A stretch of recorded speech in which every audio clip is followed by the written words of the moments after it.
La grande encyclopédie du merveilleux d'Édouard Brazet. Chapitre 2. Les peuples de la forêt.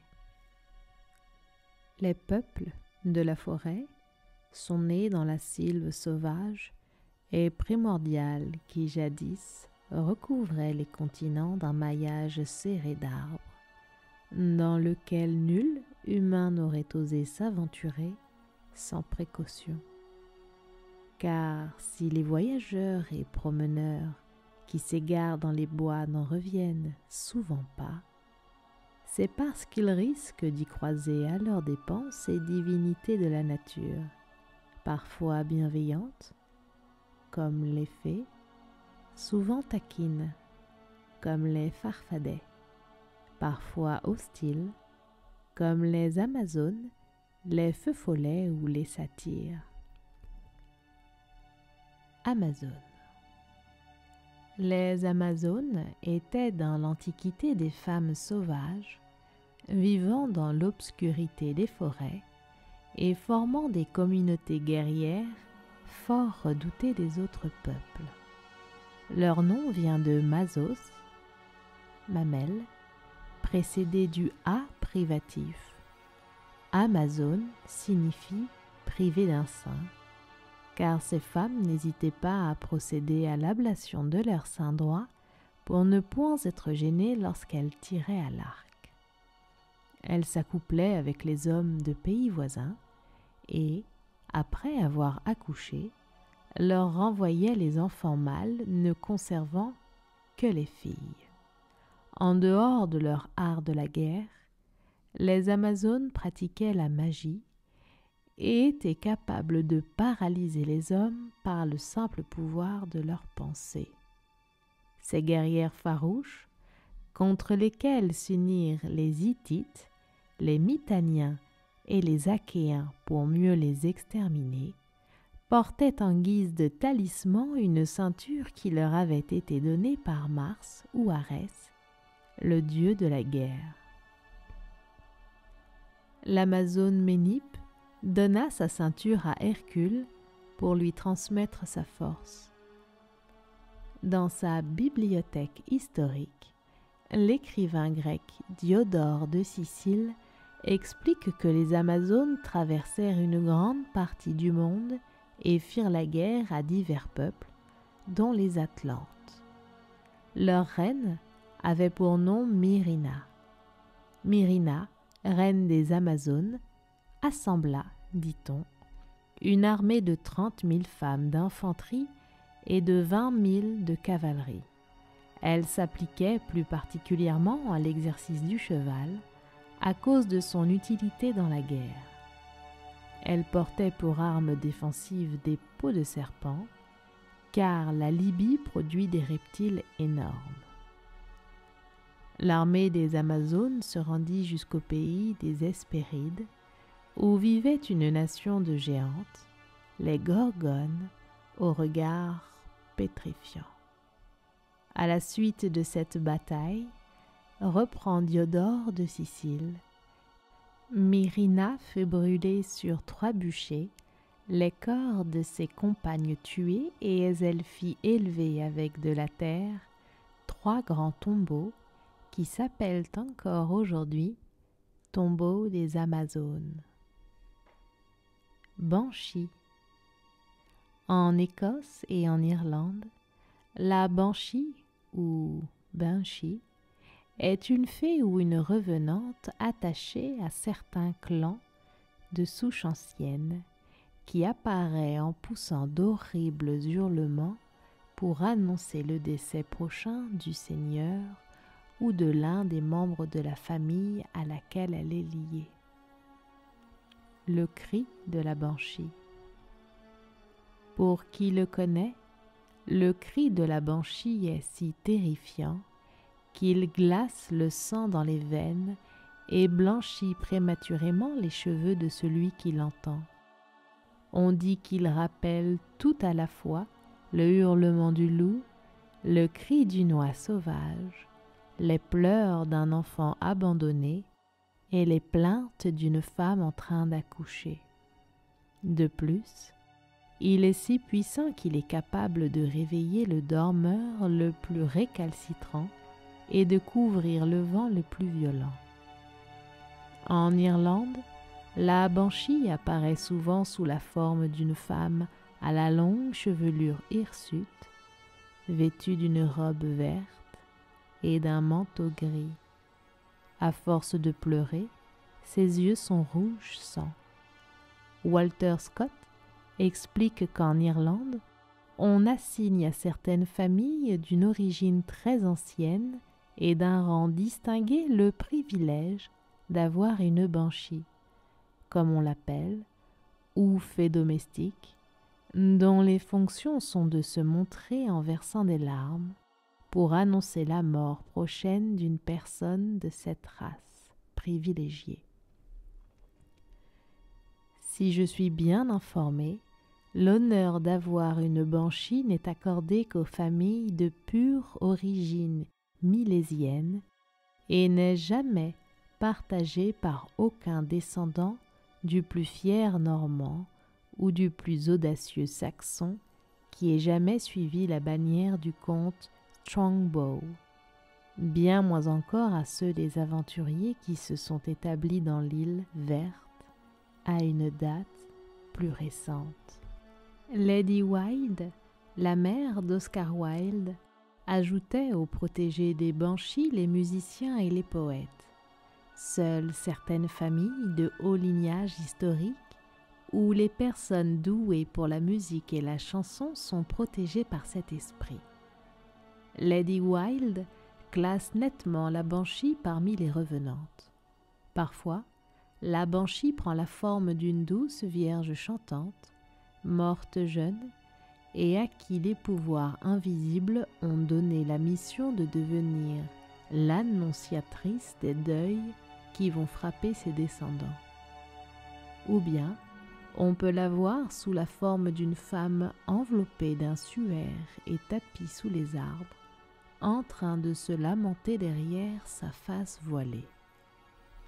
On peut aussi l'apercevoir en train de voler au clair de lune, pleurant amèrement. Les pleurs de cet esprit sont les sons les plus lugubres que l'on peut entendre sur cette terre.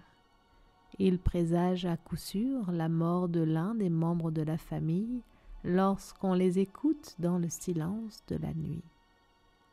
La banshee est si attachée à la famille dont elle est la protectrice qu'elle l'accompagne dans tous ses déplacements, même à l'étranger. Ainsi, la banshee de la famille O'Gradis, qui émigra au Canada, poussa de longs gémissements lorsque 2 membres de ce clan trépassèrent en cette lointaine terre. Les banshees jouent aux échecs.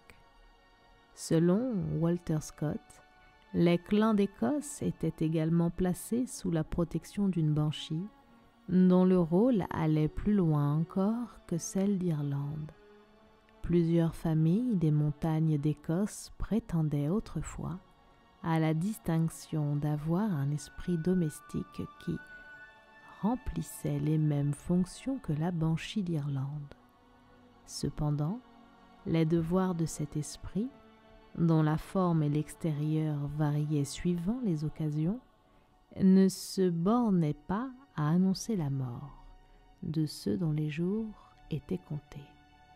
Les montagnards savaient en exiger d'autres services, tantôt d'écarter d'eux les périls d'une bataille, tantôt de veiller sur l'enfant qui devait être leur héritier et de le garantir de tous les dangers particuliers à son âge, quelquefois de daigner intervenir jusque dans les jeux du chef et de l'avertir de la carte qu'il devait jouer ou de la pièce qu'il devait avancer aux échecs.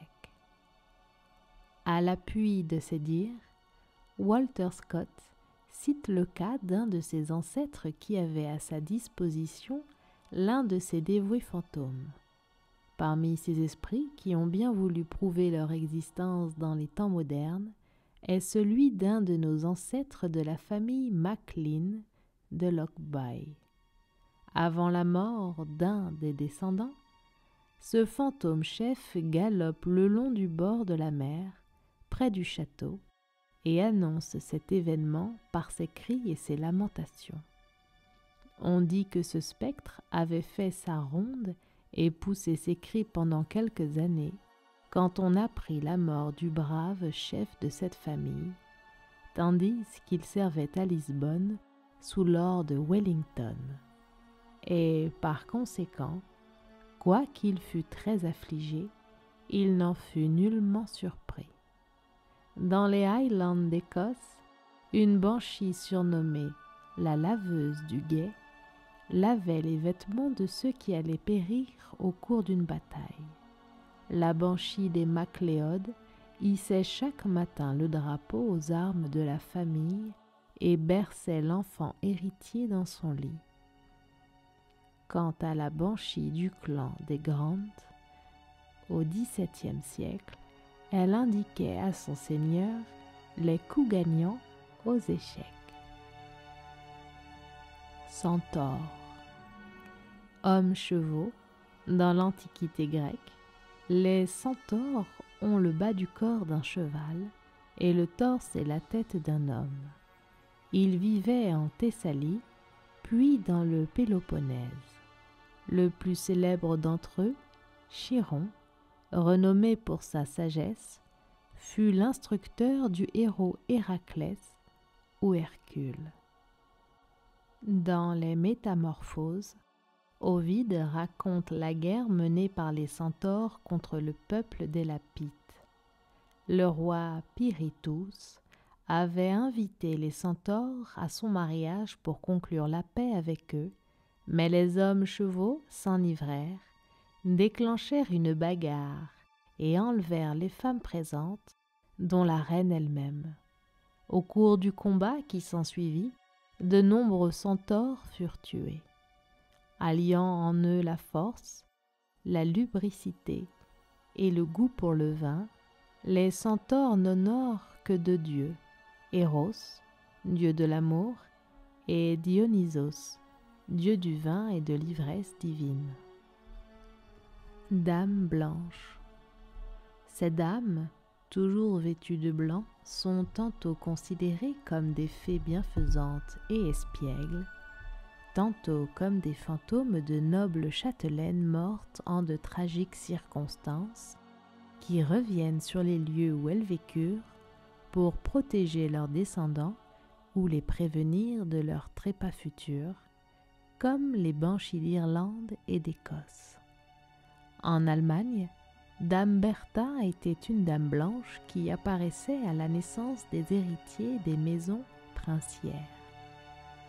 Elle annonçait également le décès des souverains et aurait été vue au donjon de plusieurs châteaux d'Allemagne et de Bohême. Selon Erasme, une dame blanche se fait voir en Allemagne quand la mort doit frapper un prince ou un seigneur. Ce spectre est apparu, en effet, dès les premiers temps de l'histoire des nobles maisons Neuhaus et de Rosenberg, et il s'y montre encore aujourd'hui. Ces dames blanches existent aussi en France, où elles ont donné leur nom à de nombreux lieux-dits, comme le chemin des dames, la combe aux dames, le pré aux dames, la cour des dames ou le banc des dames. Malesherbes raconte que, le jour précédant la condamnation de Louis XVI, ce dernier lui demanda s'il avait vu la Dame Blanche qui, traditionnellement, apparaissait autour du palais des Bourbons pour annoncer la mort d'un prince. De même, une Dame Blanche balayait les salles du château lorsqu'un malheur allait s'abattre sur la famille des Hohenzollern. La Dame Blanche des Habsbourg vivait habituellement dans la Hofburg et apparaissait à chaque fois qu'un membre de la famille impériale allait mourir. On l'aperçut également à Hutt, dans le monastère espagnol où agonisait Charles Quint, ainsi qu'à Mayerling, la veille du drame. Généralement bienveillante, Ces dames blanches se tiennent souvent près des calvaires. Elles remettent les voyageurs égarés sur le bon chemin, apportent à manger aux bergers esseulés ou viennent tenir compagnie aux enfants perdus dans les bois. Une dame blanche résidait ainsi près d'un ruisseau, dans les environs d'Anvers. C'était une personne fort bienfaisante. Elle consolait les enfants et leur donnait les moyens de secourir leurs parents. Elles peuvent aussi apparaître dans les écuries. Elles tiennent dans leurs mains des chandelles allumées dont elles laissent tomber la cire sur le crin des chevaux avant de les peigner et les tresser. D'autres fois, ces dames blanches se plaisent à conduire les passants au bord des précipices où elles les poussent sans ménagement. Plus récemment, les dames blanches ont pris l'apparence d'autostoppeuses fantômes se montrant aux automobilistes au bord des routes, généralement à l'endroit où un accident mortel s'est produit. De nombreux témoignages recueillis un peu partout depuis une vingtaine d'années semblent accréditer la permanence de ce spectre, considéré par ceux qui l'ont croisé comme une divinité protectrice. Les dryades. Les dryades sont des nymphes qui président aux bois et aux arbres, plus particulièrement aux chênes. Elles ressemblent à de très belles jeunes filles dont les bras et les jambes dessinent des arabesques, imitant le tronc d'un arbre. Elles incarnent la force végétative des forêts. Contrairement aux hamadryades, qui font corps avec un arbre en particulier, les dryades errent en liberté, dansent en rond autour des chênes et peuvent même épouser des humains. Ainsi, Eurydice était une dryade lorsqu'elle épousa Orphée. Sans être immortelles, les dryades peuvent vivre très longtemps. Hamadryades. Les hamadryades sont des nymphes des bois qui naissent avec un arbre et meurent avec lui, contrairement aux dryades, qui survivent à la destruction de leurs protégés. Ovide conte le triste destin d'une hamadryade condamnée à mourir à cause de la hache d'Érysichthon. Je suis une nymphe chère à Cérès. J'habite cet arbre et je meurs par ton crime. Le ciel me vengera. Le châtiment qu'il te réserve et que je t'annonce en périssant réjouira mon ombre dans la nuit du trépas. Mais l'homme s'acharne et abat le chêne où résidait la nymphe. Les dryades épouvantées pleurent la perte de leur sœur et la forêt de son honneur dépouillé. Elles se couvrent de vêtements funèbres et vont, gémissantes, demander à Cérès qu'Érysichthon reçoive la peine due à son impiété. Farfadets. Les farfadets sont des esprits follets de la forêt, dont le nom dérive de fade, fée, bien qu'il n'ait que peu de relation avec celle-ci. La vallée de l'Aigret, aux environs de Germont, dans les Deux-Sèvres, était à la fin du XIXe siècle considérée comme le domaine exclusif des farfadets, qui n'aimaient pas être dérangés par les femmes qui s'y réunissaient pour filer dans les cavernes ou les carrières. Un soir qu'elles revenaient au village, elles aperçurent des farfadets qui faisaient remonter la pente de la route à une vitesse stupéfiante, un énorme chariot aux roues grinçantes. Une des fileuses eut l'idée de faire un signe de croix, ce qui eut pour effet de faire disparaître tout à la fois farfadet et chariot. Comme les lutins, avec lesquels on les confond parfois, les farfadets s'occupent volontiers des chevaux dont ils frisent et emmêlent les crinières et sont généralement serviables. Il est difficile de les décrire car Ils demeurent la plupart du temps invisibles, à moins qu'ils ne prennent des apparences animales. Brian Froud et Alan Lee les ont pourtant observés. Le farfadet est un petit bonhomme ridé, fripé, au teint brunâtre, haut d'un demi-mètre, qui se promène nu ou vêtu de loques brunes. Les farfadets des montagnes n'ont ni doigts ni orteils, et ceux des plaines manquent de nez.